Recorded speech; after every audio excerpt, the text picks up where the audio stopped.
Assalamualaikum warahmatullahi wabarakatuh. Hari ini kita berbicara tentang integritas. Integritas merupakan salah satu atribut terpenting atau kunci yang harus dimiliki seorang pemimpin.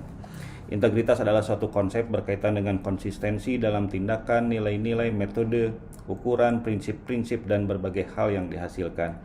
Orang yang berintegritas berarti memiliki pribadi yang jujur dan memiliki karakter yang kuat.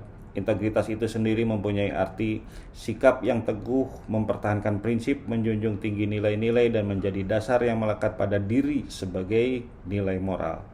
Integritas bukan hanya sekadar bicara atau pemanis retorika, tetapi lebih dari itu, integritas adalah konsistensi dan keteguhan yang tak tergoyahkan dalam menjunjung tinggi nilai-nilai luhur dan keyakinan dalam setiap tindakan.